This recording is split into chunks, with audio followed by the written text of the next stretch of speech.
Yep. What's up, guys? Casey and George with the Go on Bracket Racing YouTube channel. Hope everybody had a good weekend. I didn't get to go racing this weekend because it ended up having bad weather. It just plagues me. Woke up, it was supposed to be a nice weekend. It was supposed to be like 70-some degrees. Woke up, fog everywhere, rain in the forecast. Ended up tornadoing out here.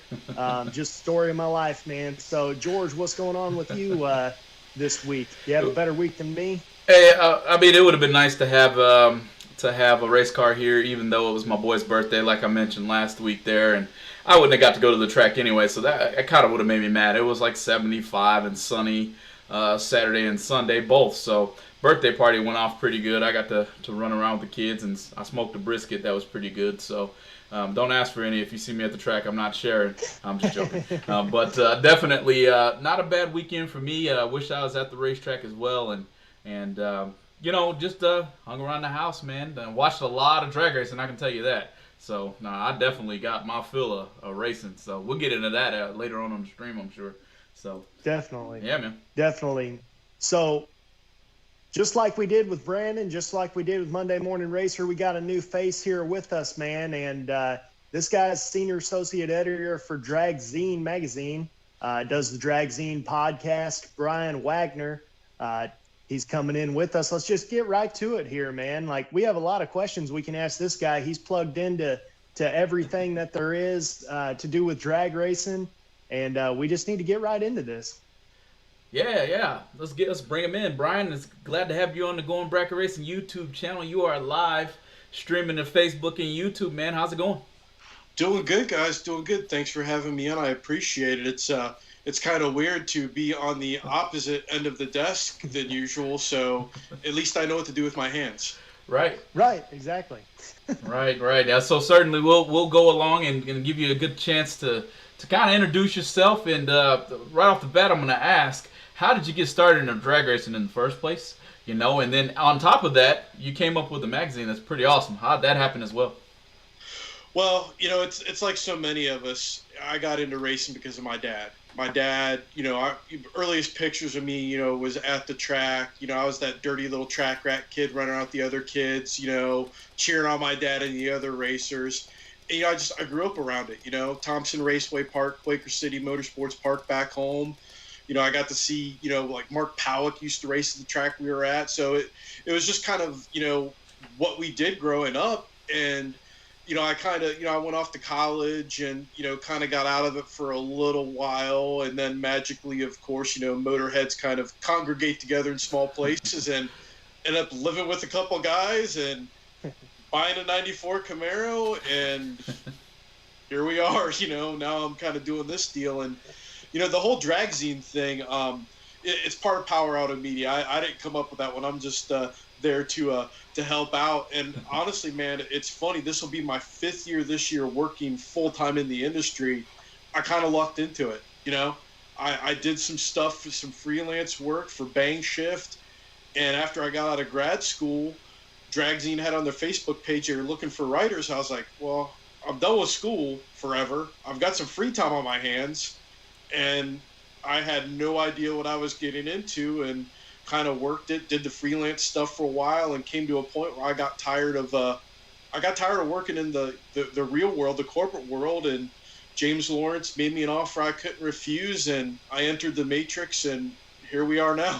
the red or the blue pill, which one did you take? I just took them both and said, take them both. Yeah. Let's see what happens from there. No, that's awesome, man. And for those of you who don't know, a lot of our viewers, they may not know. Can you tell us a little bit about DragZine a little bit? I got to visit the website there for a little bit, but maybe you can shed a little light on DragZine a little bit better. We cover anything and everything drag racing related.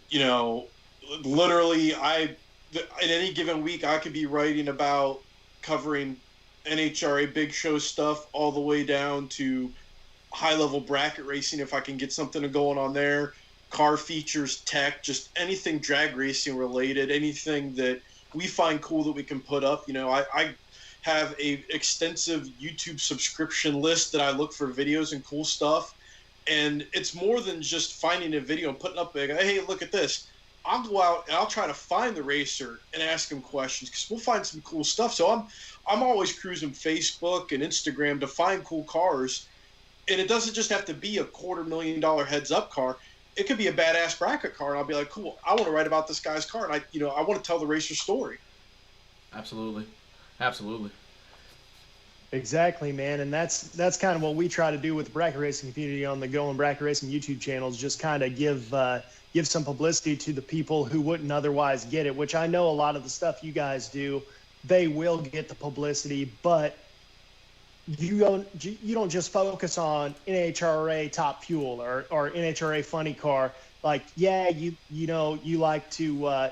If you can interview John Force, that's great, and stuff like that. But what you guys do is, and specifically the DragZine podcast, which I've been listening to since day one. I love that podcast, man. I mow grass. It takes me a long time to mow my grass. And I listen to the DragZine podcast every single time. And when it's not grass mowing season, I might listen to it a couple extra times. But how does it even feel to talk to some of these guys? Like last week's podcast, you had Daryl Gwynn on. This is like one of the most famous people that has ever stepped foot in a Top Fuel dragster. It's honestly, man, it's trippy. Like, you can see behind me, I've got my wall I created since I went to video, and my goal is to go through and, like, I'm collecting these guys that I grew up going through and signing their autographs. And dude, it's crazy. It is so, like, I'll tell them after the fact, be like, when I was a kid, I was asking you for your autograph, and now I'm getting paid to ask you questions.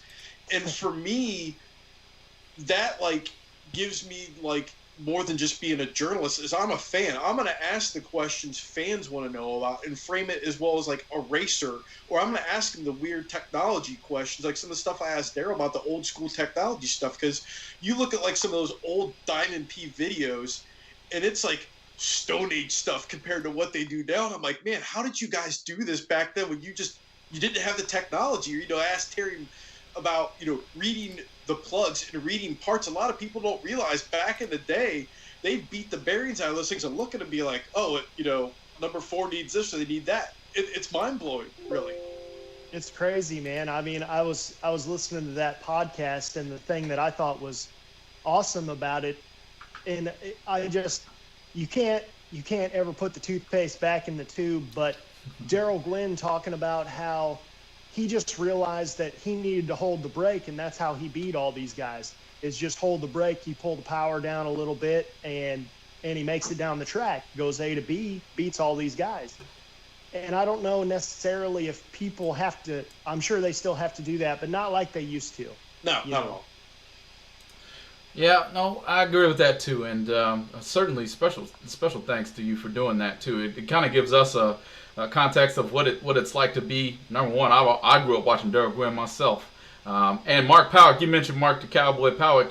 That was one of my favorites. I remember I had his little pro stock car, his little collectible car. I still got the thing. I actually kept all my stuff to hand down to my sons, but I definitely appreciate you guys for doing that and bringing them on, and maybe even introducing them to a little bit of bracket racing down the line as well.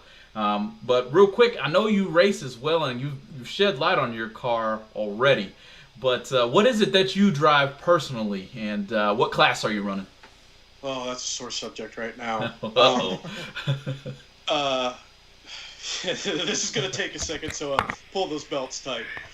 This is a story of COVID, good ideas gone wrong, project creep, and blowing stuff up.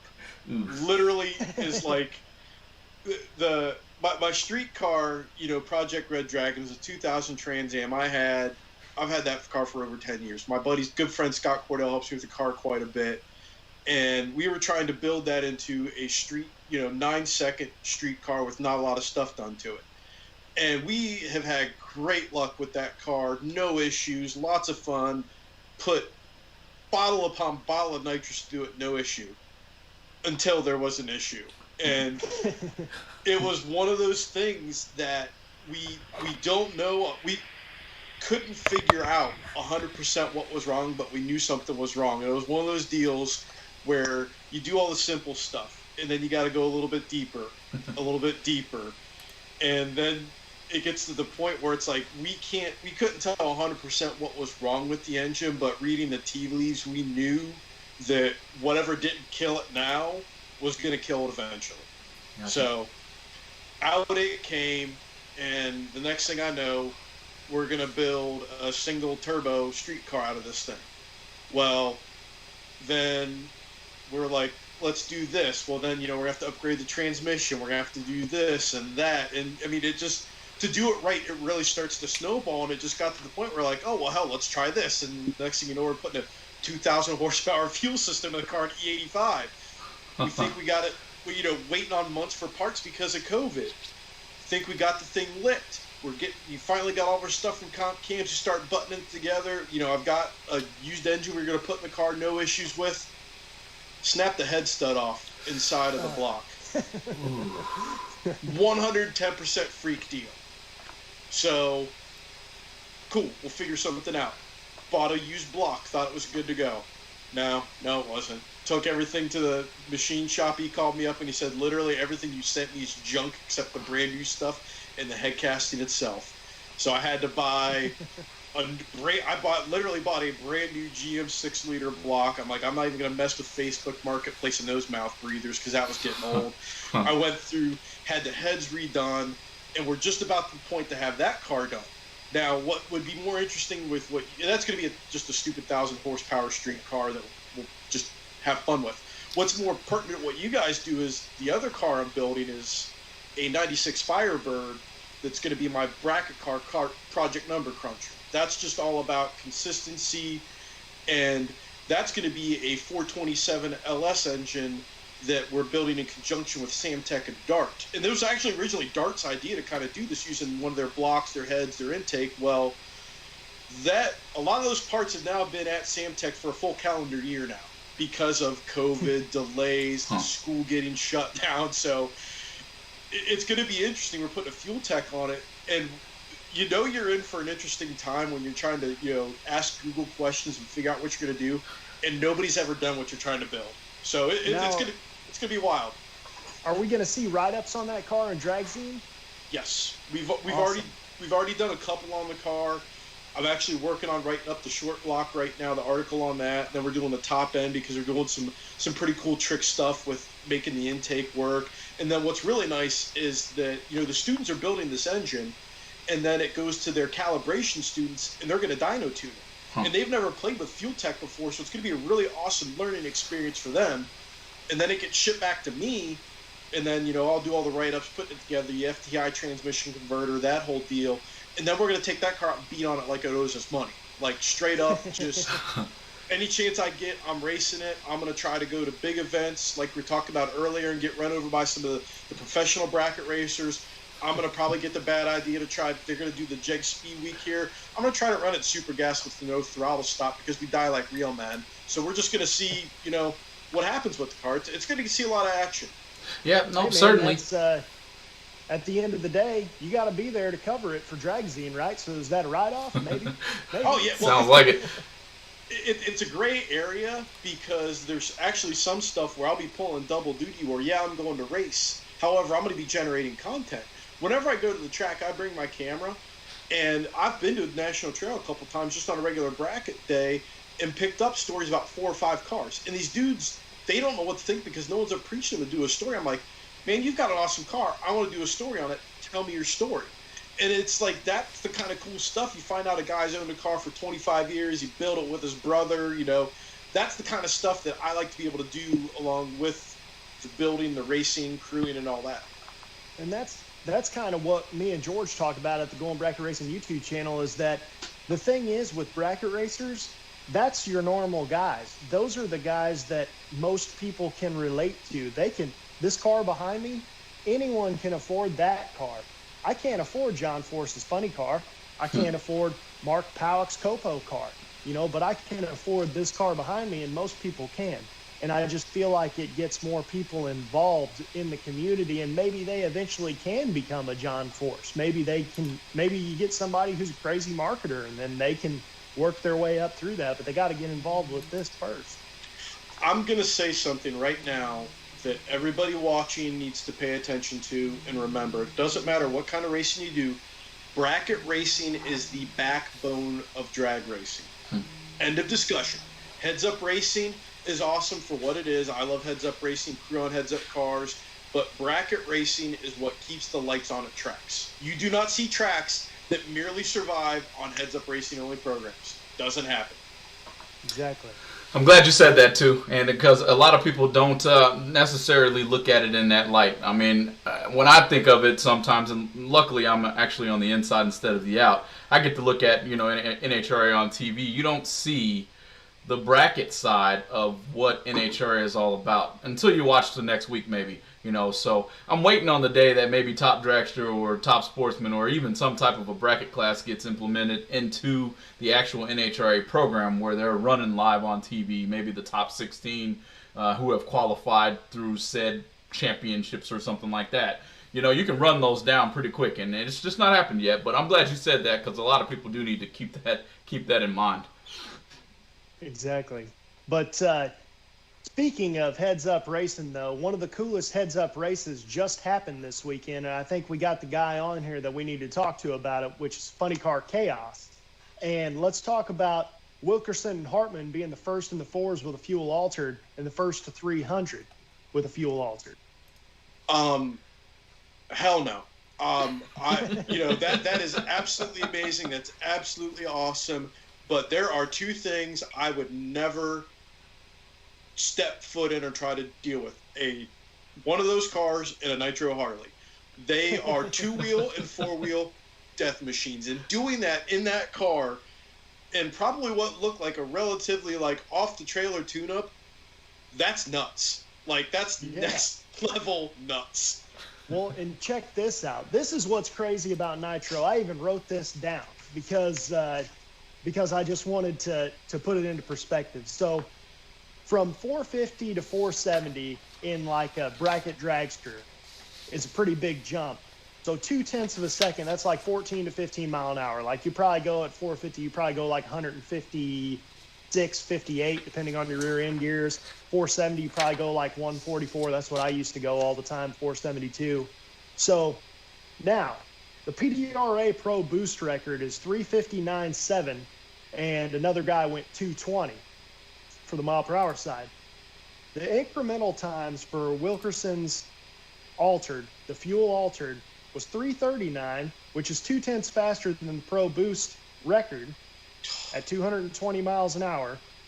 But that fuel altered locks up the clutch on Nitro 254.38 miles an hour at the 8th mile. Jeez. And it's picking up, crazy. Over 50 out the back door. Easily. Yeah. Over 50, went 304 is what it went. And then Kepner corrected on Facebook. The War Wagon actually was the second one to go over 300, and he actually has the record. He went 304 and a little bit of change higher than Wilkerson did, but he wasn't first. I always tell people when you're looking at quarter mile racing, that back half speed number tells you how gangster something is. when I was down in Orlando doing the flow coverage for the World Door Slammer Nationals, that 2JZ Pro Import picked up 56 or 7 miles an hour on the back door. Now, that is crazy because when that car took off, we were watching the trailer, and I thought he was going to abort the run because, that thing was scooting all over. And then all of a sudden, it was like he went into Spaceballs, hit the button to go ludicrous speed, and our camera missed the pan shot because it went by. And we looked at the monitor, and before I could even say, that's going to be a hell of a run, that number popped up on the board, and we were like, what were the incrementals? And then they said, I'm like, that dude picked up over 50 mile an hour in the back half in a turbo car. That's and then nuts. To do that in a nitro car, in a blower car, to put that in perspective is even crazier because of blower cars, they're all punching, they're like a nitrous car, it's punching it in the face in the front half. Right. To back half like that is just, that's nuts. Well, and those little import cars like you were talking about, I'm not an import fan, more or less for the sound. If they're rear-wheel drive, I can be a fan of them. But those little 90-inch wheelbase import cars, they're kind of like fuel alters. They're all over the place. When I crewed for Ray Litz, we used to race up at the World Cup import versus domestic race, and you'll see those little Toyota Starlets roll up. The wheel tubs are touching in the back. They weigh 2,000 pounds with the driver, and they don't go straight down the track. I mean, it's crazy to watch what they like with the GoPro, seeing, you know, a turbo 6-second car back half hard. One of those things creeping up on you, and like the sound is unreal. Like that's one of those things. I became a real fan of import drag racing after going to that event, because those guys, the ones that build the fast cars, it's on a whole new level.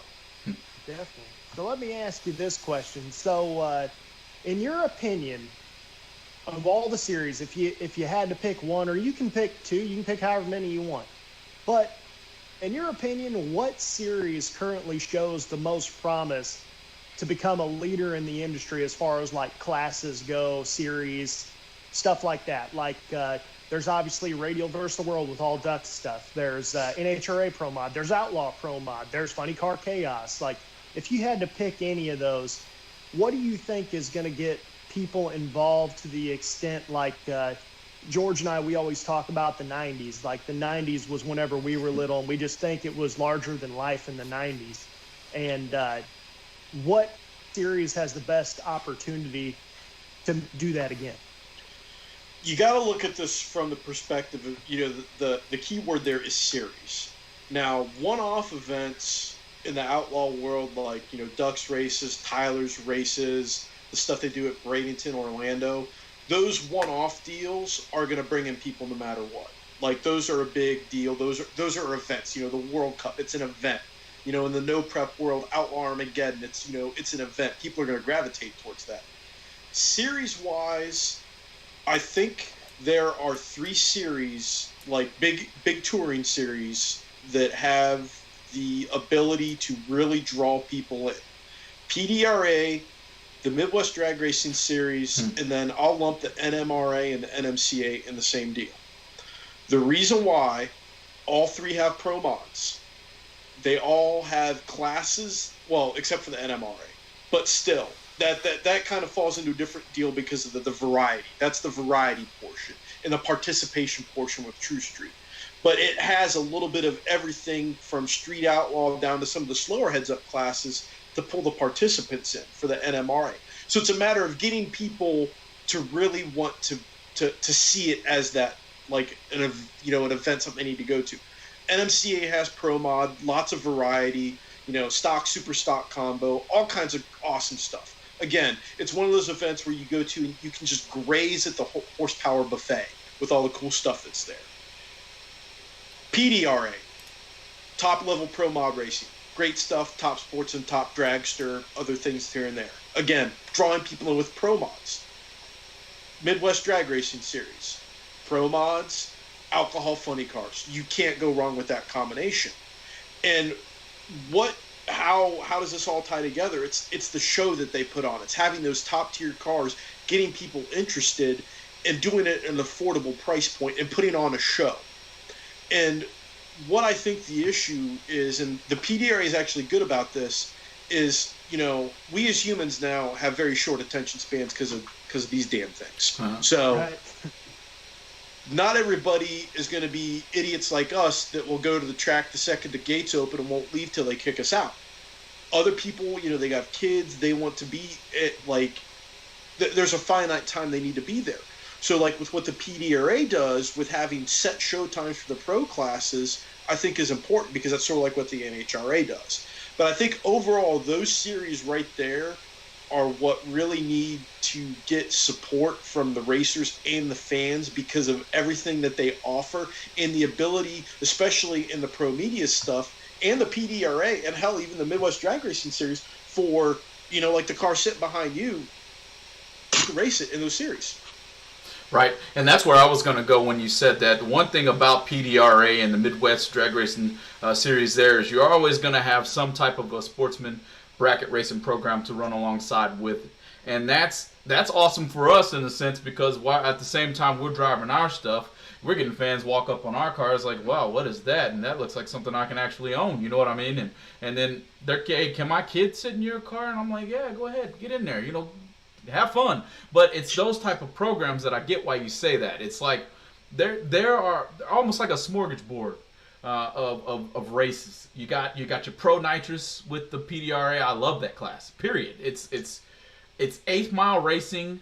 It's fan friendly, and it pays well for the most part. I know PDRA had their little trouble down the line, somewhere down the line. I believe they had a little trouble as far as pay, but as far as I think drag that racing, was ADRL. You're right. I'm sorry about that. Yeah, that was ADRL. I combined the two. I don't even know if ADRL is still around anymore, to be honest. But they actually are. That's another one I forgot to mention them. Again, that's another one that they have a different model because they draw the fans in because you just pay to park and then you get in for free. Right. So that's like really puts a lot of spectators in the stands. Yeah, that's a lot of money freed up to drink some adult beverages. That's all I can see. So, I mean, yeah, you're going to get a lot of people there. So, but a question I got for you there. We got John Force, we have Coletta, we have Schumacher. What happens to the NHRA or the fuel class after one of those or all three of those big names withdraw from the sport or move on? Oh, they're screwed. They're so screwed. I hate to say it, but it's good to have the participation, but it's not like back, growing up when I remember, there being a lot of independent teams. You don't see a lot of the independent teams anymore. That is a problem that I know the NHRA is trying to address, but it's hard. Running those cars is mind-blowingly expensive, and it's like a lot of things in this world. Nobody wants to deal with what it would take to make things right because it is really going to suck and be painful. It's the same reason why you don't see them doing one-off quarter-mile events because it would cost them so much money to do that. But I think if I was sitting in Glendale, that would be like the permanent pin to the top, number one thing that I would have my smartest people trying to figure out how to fix 2 years ago. I think, honestly, you just bring back Nitro Coupe, which, of course, wasn't an NHRA class. But if you could bring back Nitro Coupe, I mean, just the variety of just make Pro Mod run anything but a new Camaro, please. Make Pro Stock run anything but a new Camaro, please. Honestly, in my opinion, Pro Stock, as it is, should just become Mountain Motor Pro Stock. Bring back the hood scoops. Have Mountain Motor Pro Stock replace Pro Stock 500 cubic inch because they're maxed out at this point anyway. Everything's thousands. It's not hundreds anymore. We're not waiting for Warren Johnson to break the 200 mile an hour barrier anymore.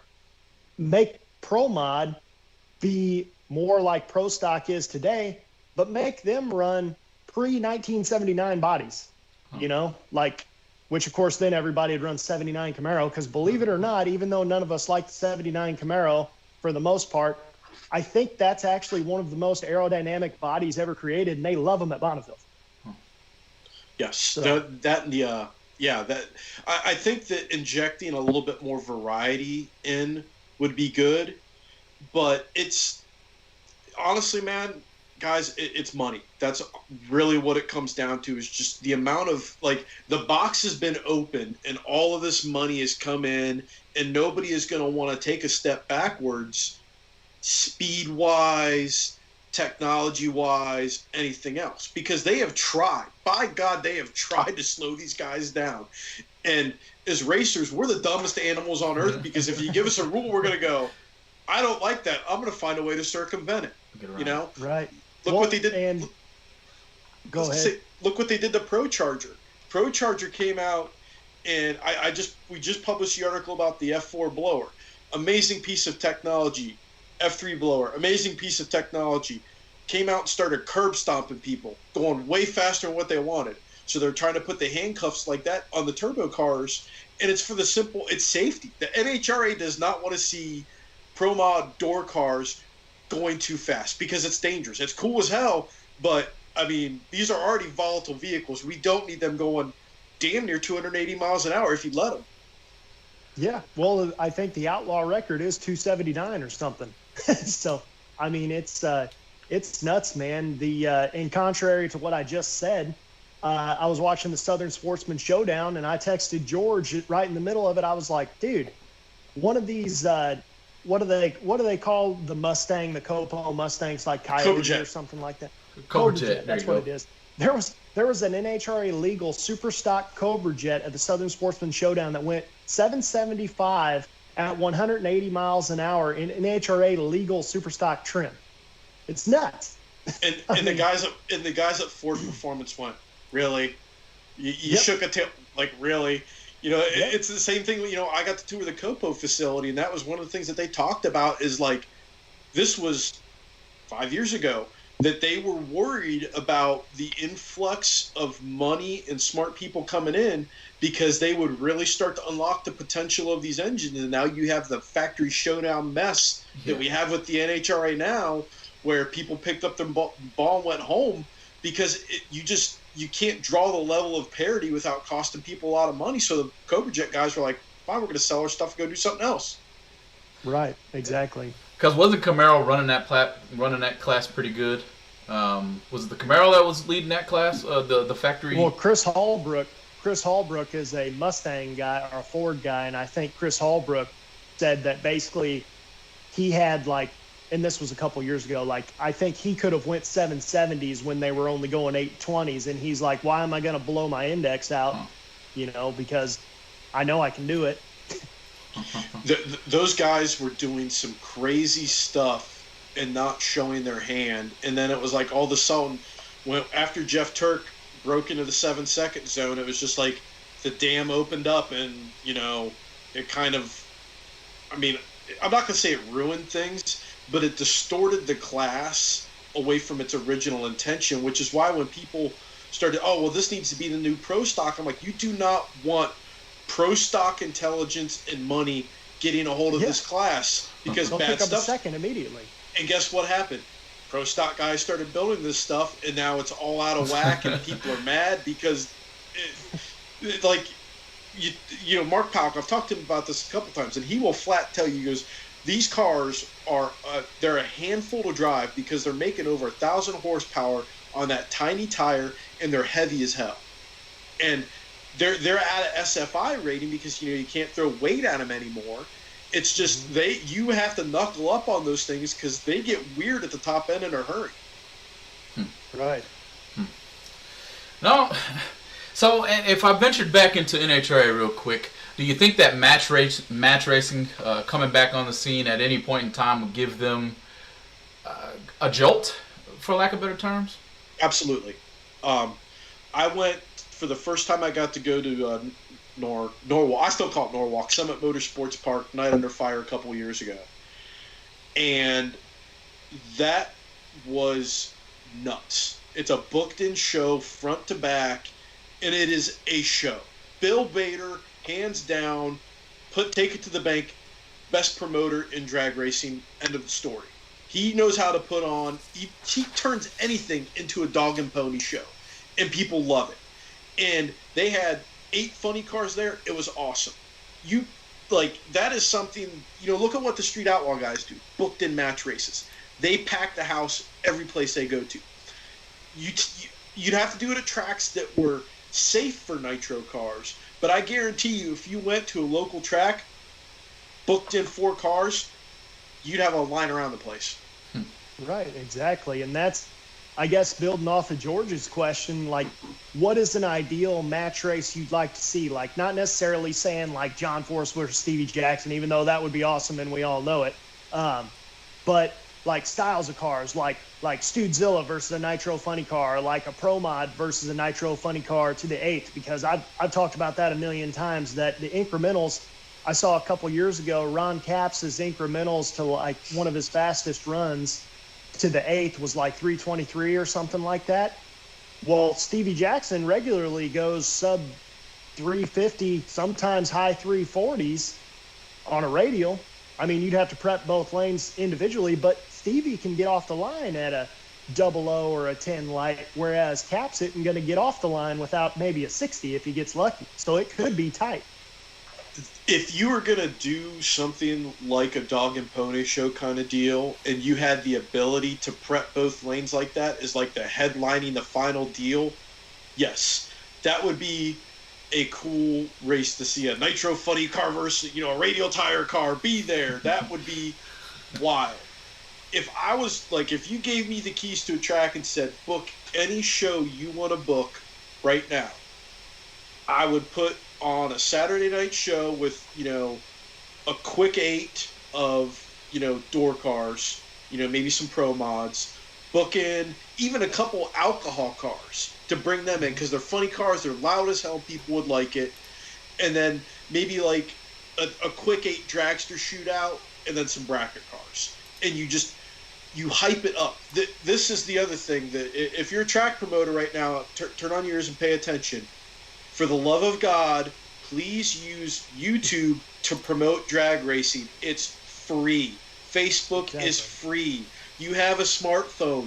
Make videos that entertain people and get them to come to the track. Or come on the Going Bracket Racing YouTube channel. We'll be glad to help you promote whatever you want to do.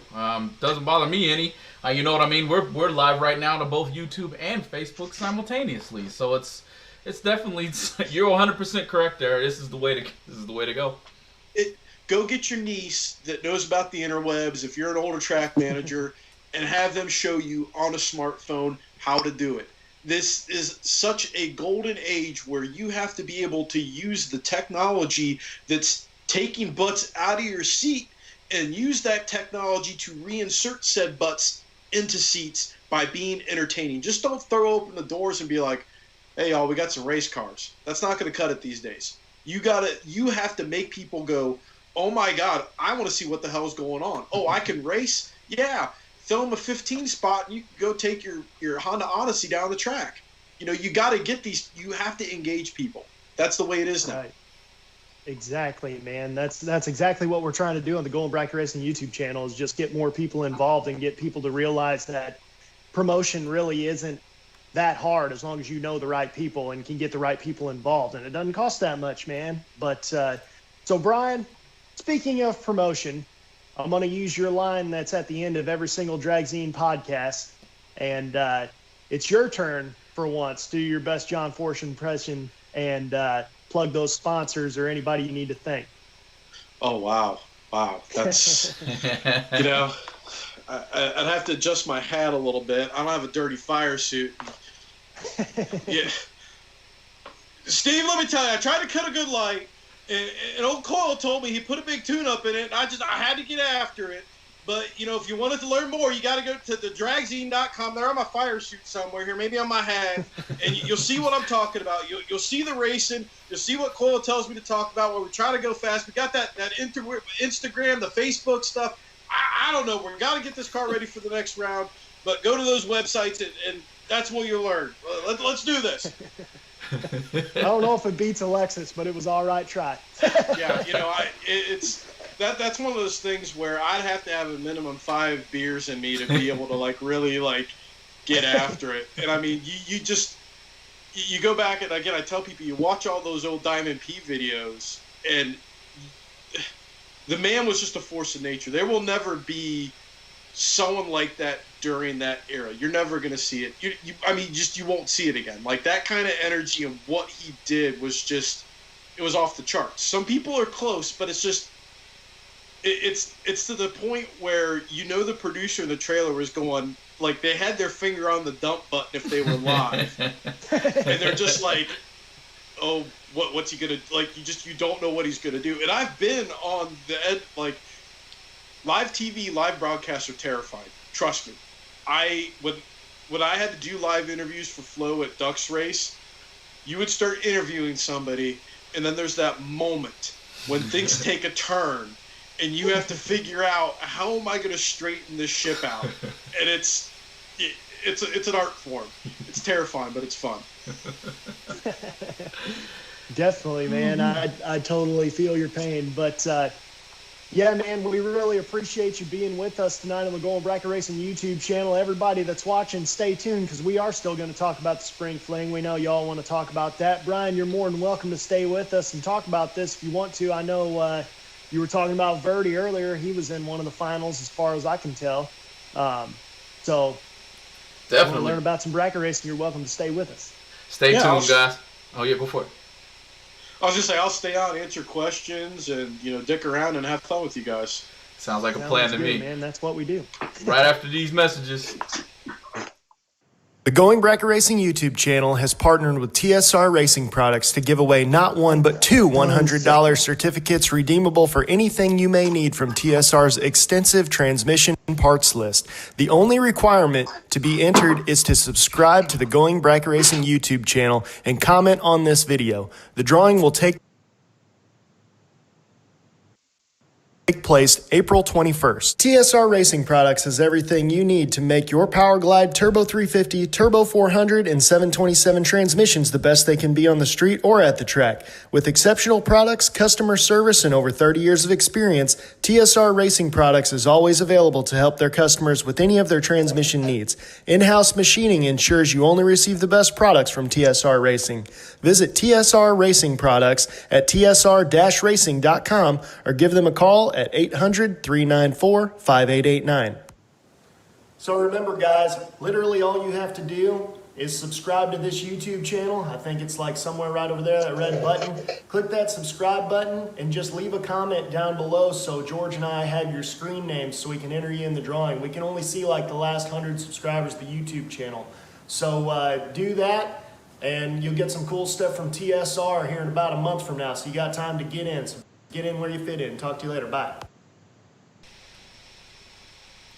So yeah, we're back, guys, and just wanted to give a quick shout out to one of our sponsors there for TSR. Thanks so much for that giveaway you guys are doing. Certainly don't forget, check out the Going Bracket Racing YouTube channel for the entry, and all you got to do is subscribe and comment, and you'll be in a giveaway there for a couple of gift certificates. So yeah, Casey, I'm ready for this particular subject.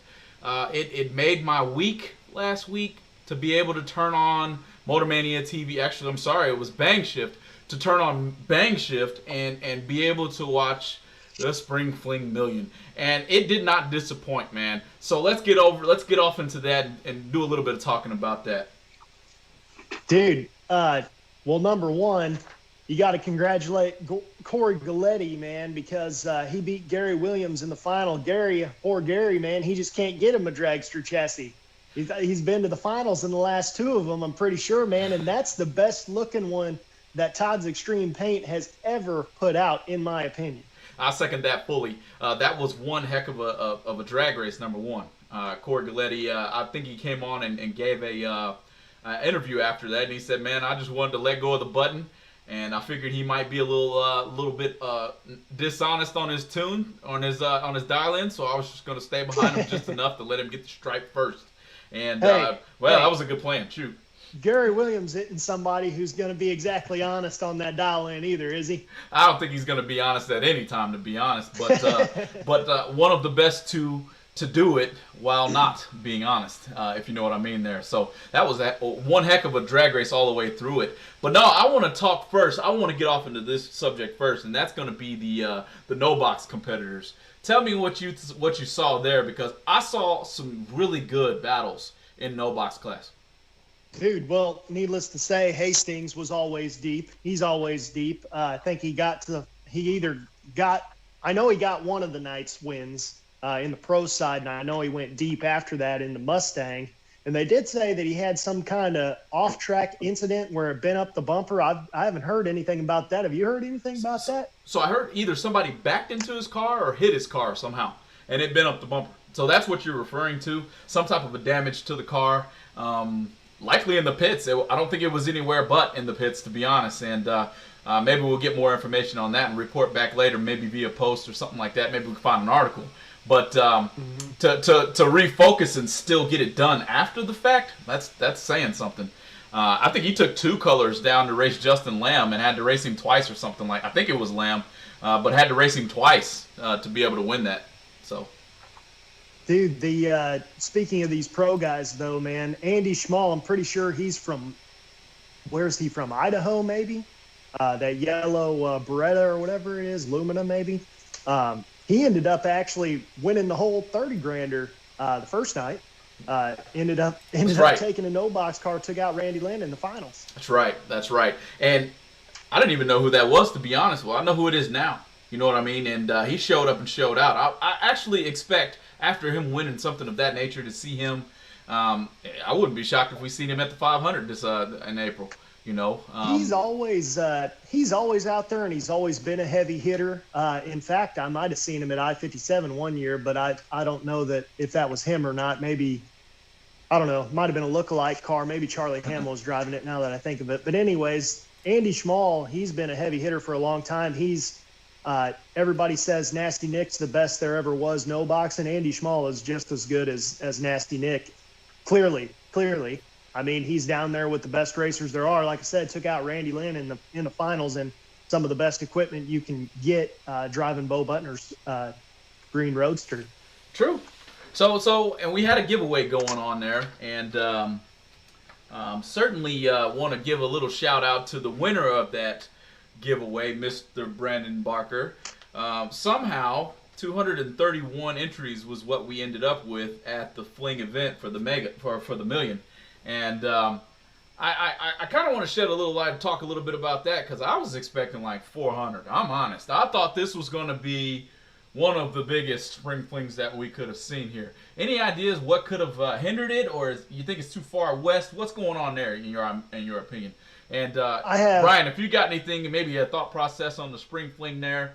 231 entries is a little bit shy of what I expected. I think, Casey, you said 370 something. So we're all about 100 entries away. I said 402, I think. You did? Or 401. I can't remember. So if you got a thought process, Brian, that spring fling, I was expecting to see, especially post-COVID. Tracks are starting to open up. It's in Vegas. What you got? Yeah, that's definitely strange. You know, most of the events that I've been to so far post-COVID have been packed. I mean, there's been a lot of bracket racers there besides the heads-up racers. And for an event like that to not have as many people as you'd think, that's interesting. What could be the cause? You know, maybe, you know, we're starting to see that edge of the second economic issues.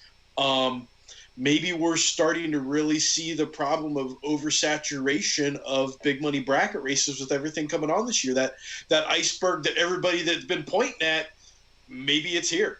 So, hey, I guess that's a very good kind of analysis there.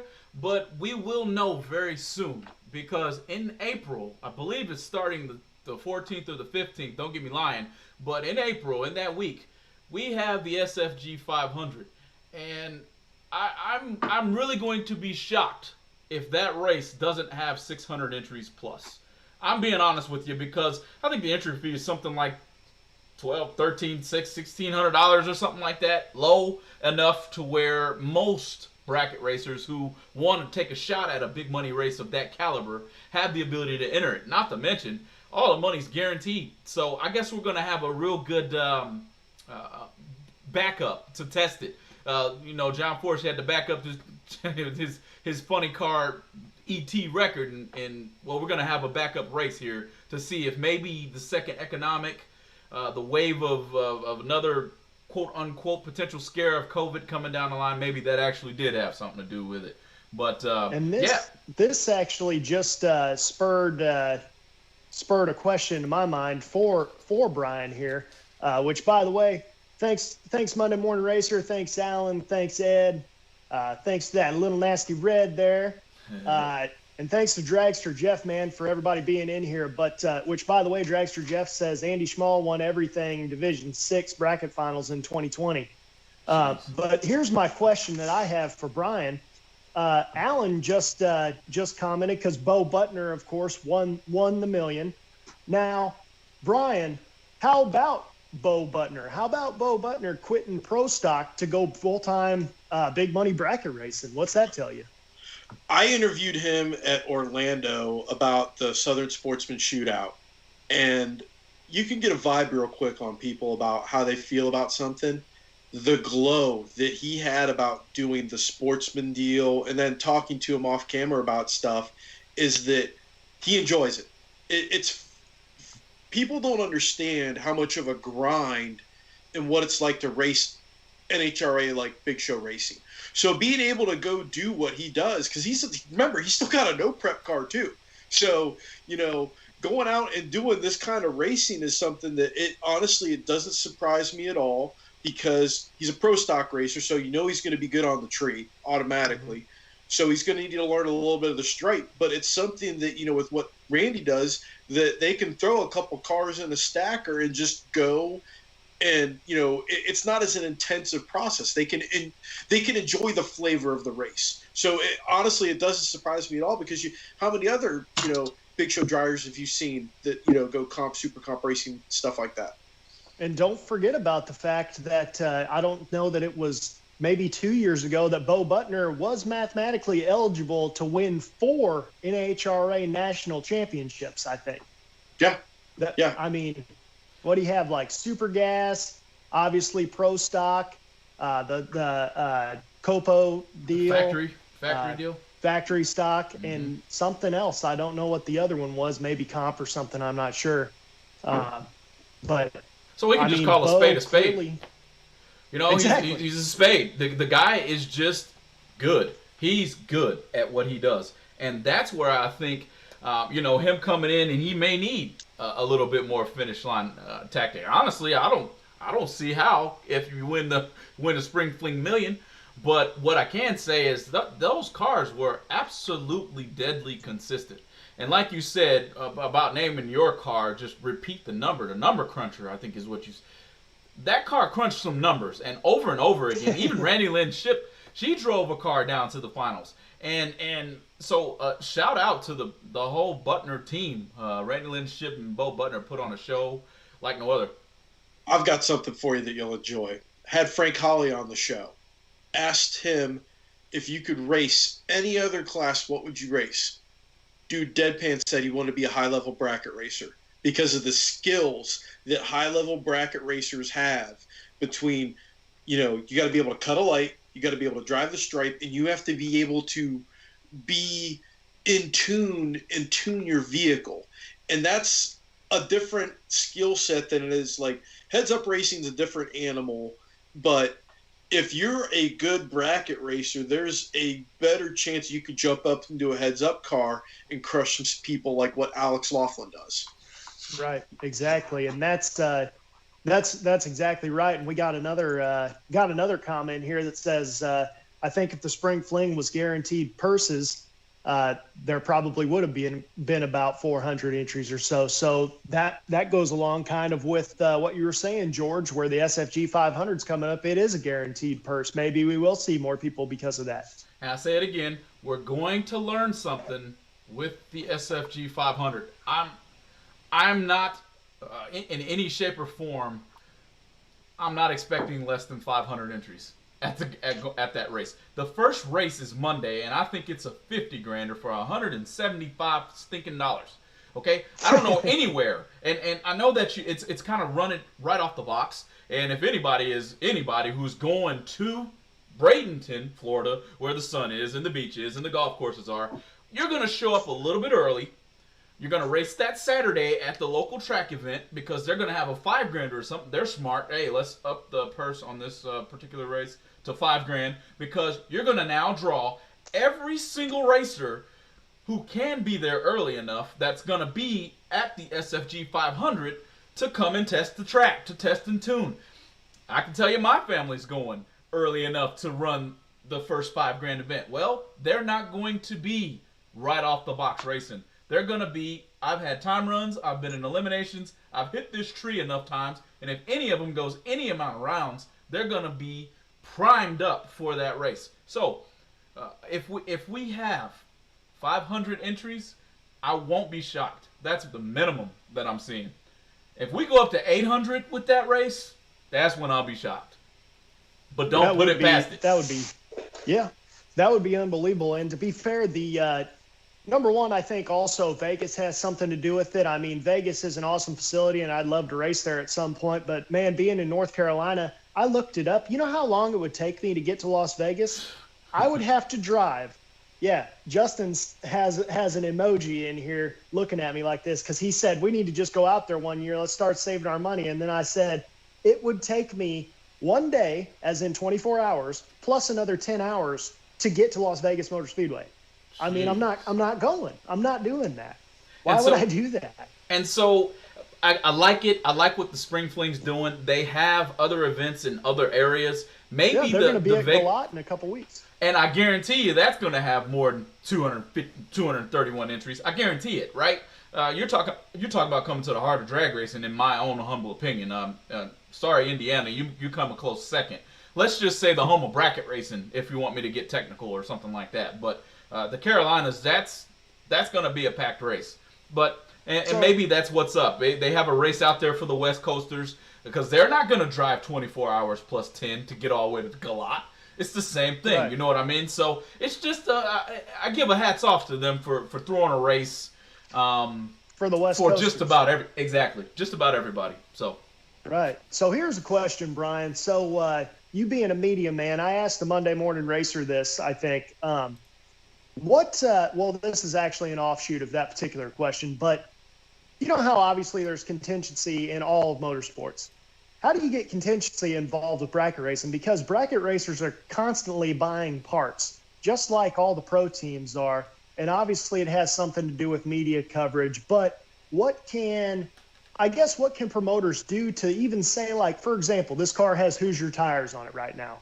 How can, you go to the racetrack at any given time, there's 3 major tire brands. Pretty much there's 2 at this point in bracket racing community. It's 50-50 shot that if you're at any bracket racing track or any local track, I guess I should say, on the weekend, it's not going to hurt to have a Hoosier Tire logo up on that banner behind the burnout box. Not going to hurt to have a Mickey Thompson logo there. How do more tracks get them involved? Are they even looking, do you think? I think it comes to a point where it's getting spread too thin. There's so many events just across the board, and so many people have their hands out trying to get money that it would be hard for like a Hoosier Tire to be able to lay the bucks out to a small local track to get a banner up, when that same local track could hit up a small business that's local that would give them more money. It's more of a scale of economics kind of deal. Now, however, there are other ways to kind of bring more contingency money into bracket racing and more advertising. Again, on the digital marketing side, there's a lot of opportunities, but I think it's going to take people and tracks being more open to trying things that are different, that aren't your typical cookie cutter. It's going to take effort, just like I said, because there's so, like, you look at how many events there are out there right now and how many of those events hit up these companies. You got to do something that's going to make them go, oh, well, I'm going to get a return on investment for giving so-and-so money. Gotcha. And going off of that as well, I think it would behoove of the companies to definitely still continue contingency and supporting the racers, because if we've learned anything through COVID, is that when racers have extra time and extra money, they are going to spend it. And the companies that sold the consumables fared a lot better than the companies that required consumables to make their products, like engine builders and stuff like that. So I think there comes something that these companies need to pay attention to that, to find a way to keep racers engaged and spending money. Exactly. Good point. And the other side of that is kind of what you were touching on, is just I think a lot of these people need to understand that social media is the way that people do things now. Like those banners on the side of the road, yeah, select few people see that, but people are sitting here surfing through their phones now. Well, the thing is, if you're surfing through your phone on Instagram, you're going to randomly see a picture of the Going Bracket Racing YouTube channel. You're going to be on the Going Bracket Racing YouTube channel on Tuesday nights at 5 Eastern, You're going to be on the DragZine podcast on Fridays whenever it comes out. Like, these are things that are just easy. You know who learned product placement first in the entire world of media, period, before the internet was even around, or it might have been around, but it wasn't where we could get it? Seinfeld, product placement. They're the first people to do product placement in videos. You look in Seinfeld, you see Cheerios, you see all this stuff. Product placement is a big deal. In the digital world too, it's link placement. You know, Right. we place links in our articles. I don't know about you guys, but you know, I consume a lot of digital stuff, and if I'm reading about something and I see a link, I'm like, well, this is relevant to my interest. I want to click this and see what else they have, and then you learn stuff, and it's about getting people to that.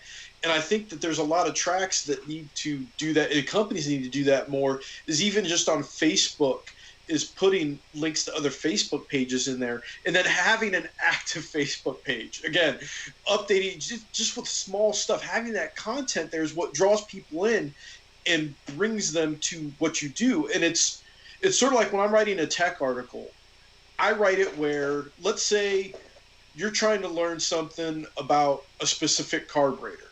Who are you going to ask? Google. Mm-hmm.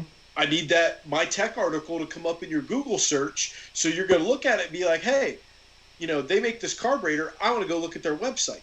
That's what it all kind of comes back to. And I think that's what we need to do as far as motorsports, to draw these companies in and keep people interested in what they're doing. Exactly. Man. I couldn't agree more. So what else we got here, George? You got any more, anybody got any questions for Brian? We got, you said Max Out, isn't that Kendall's dad? Yeah, that's Kendall's dad there. Got 2 entries for Bradenton, he says. Team 14. And now, hey, Kendall, I guess he's got 4th round-itis, I think, Kevin Noyd. I seen him go to the 4th round at the Flame maybe twice, I think. He got to the 4th round, and that's where he bowed out. So we need to give him some Wheaties come 4th round or something and get him over the hump, and he's probably going to win the son of a gun anyway. So, yeah, no, I don't have much of anything else. I expect to be, like I said, back live Tuesday with something fresh. We got some drag racing going on this week. Max Out is saying 675 entries. Is that right now, or is that number solid, prediction, or is that a prediction? I won't be taken, by surprise if that's already the case. Exactly. Hey, I got someone asking here, a little nasty Red P. How can we get a DragZine T-shirt? Funny you should ask. Every month now, we started doing some DragZine. We do a DragZine shirt giveaway once a month. I will put something up, and have people post a picture of their ride, and then I will go through and randomly pick a car or a person to do the shirt giveaway. That's the way we're doing it right now. Some events that I'm at or we're at will give away shirts. We might start selling them again, but you just got to pay attention to the Facebook page, because last year at Vegas at the Super Streetcar Nationals, we literally had boxes and boxes of shirts that we gave away to racers. I was walking through the pits. I saw Big Hoss 5XL dude. You want to see a happy person? Walk up to a guy that wears a 5XL shirt and give him a shirt for free. Wow. It's like a winning lottery ticket. I gave a dude a shirt in the lanes, and you'd have thought I gave him $100,000. I'm like, here's a shirt. I felt like Oprah. Like, you get a shirt, you get a shirt. You don't want a shirt, you're getting a shirt. But we're doing a little bit of a test right now with that, and then I think we're going to try to open it up a little bit more for more giveaways and stuff like that, some stickers. But yeah, pay attention to the DragZine Facebook page. You never know. This is how a lot of this happens. I go to my editor, Andrew Wolf, and I say, I've got a terrible idea that's going to be a lot of fun. Can we try it? And that's usually how this stuff comes about. Trial and error. Can't go wrong. Yeah. Hold my beer, watch this. There you go, man. That's how a lot of good stuff comes about, though. That's how you get those good YouTube videos. That's also how a lot of old lawyers have gotten rich when their clients come in and say, they start the story out, well, I told my buddy, hold my beer, watch this. Two things are going to happen. And then there was John Forst, and didn't need anybody to hold his beer. Who knows what he would do if that was the case? I mean, he might be dead. I don't know, man. But Brian, man, we can't thank you enough for doing this with us. We really appreciate you being here on the Going Bracket Racing YouTube channel. Everybody go and have a listen to the DragZine podcast. It comes out on Fridays, am I right? Thursdays at 3 p.m. it goes live on Facebook and YouTube, where it's like a live event. But then also you can rewatch the video there. It's on the DragZine YouTube page. If you want to go way back, every episode is on Podbean. You can find it on there. The audio only, like every podcast still comes out in audio only format. We just started doing the video as well. It's on iHeartRadio. It's literally all over the place, trying to put all forms of drag racing out there. And, you know, I try to do the show where it's more about the guest. It's fun. I tell people it's the Joe Rogan drag racing podcast, where it's just things can get weird in a hurry. You never know what people are going to say, but it's a lot of fun. But I definitely like to try to get you guys on at some point as well. You know, come on and, you know, BS for an hour or so and just, you know, have fun. Certainly. Just say when. We'll be there. It's like Doc Holliday, right? Say when. Just say when. Exactly, man. So, yeah, guys, we thank everybody for tuning in. Brian, thanks for stepping on to us. But for now, guys, we'll see you next week with another episode of Going Bracket Racing. Don't forget to hit that subscribe button to be notified when we go live. Take it easy and hope you have a safe weekend. If you're out there in those race cars, turn on some wind lights. We'll see you later, guys.